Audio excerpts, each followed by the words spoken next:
in this video I will show you how to add or remove someone from Snapchat group.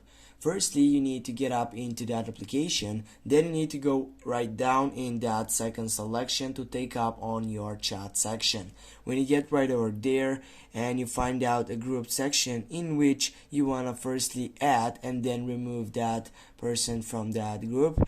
Here I will show you how it looks like. For example, if you tap on that name site here and you can have the chance here to add member, just click on it and then select the sites in which you're gonna add these site sections. For example, we'll go with this one, go done, and now as you can see I have added this site or this person site from the Snapchat group. But what I need to do to simply remove someone from this group, I need to tap right here on that member, and I'm sorry, not here.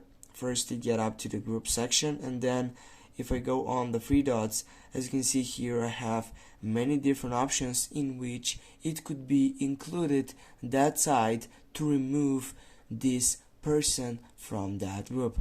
Now as you can see guys, I don't have the option to take up and remove someone because I'm not that link session, or I'm not the leader of the group, or as you know it has another name, and that name it is a group admin. I'm not that section, and this is why I cannot simply remove someone from this group. But if you are on that section, you're gonna be available to take that selection.